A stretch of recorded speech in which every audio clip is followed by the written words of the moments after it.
Pasukan Pakistan diduga mengerahkan sejumlah kendaraan lapis baja menuju garis depan di wilayah Punjab, India.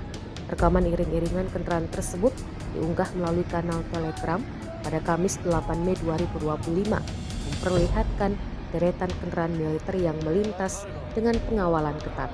Dalam rekaman tersebut, tampak beberapa pengangkut personel lapis baja atau APC jenis M113P PCC-2 yang dilengkapi dengan senapan mesin berat tipe 54 12,7 mm.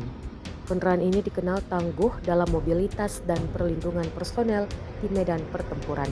Meskipun rekaman sudah beredar luas, hingga saat ini belum ada pernyataan resmi dari pihak Pakistan terkait pengerahan kendaraan lapis baja tersebut. Situasi di perbatasan Punjab saat ini masih dalam kondisi siaga, sementara berbagai pihak terus memantau perkembangan di lapangan.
Download Tribun X sekarang, menghadirkan lokal menjadi Indonesia.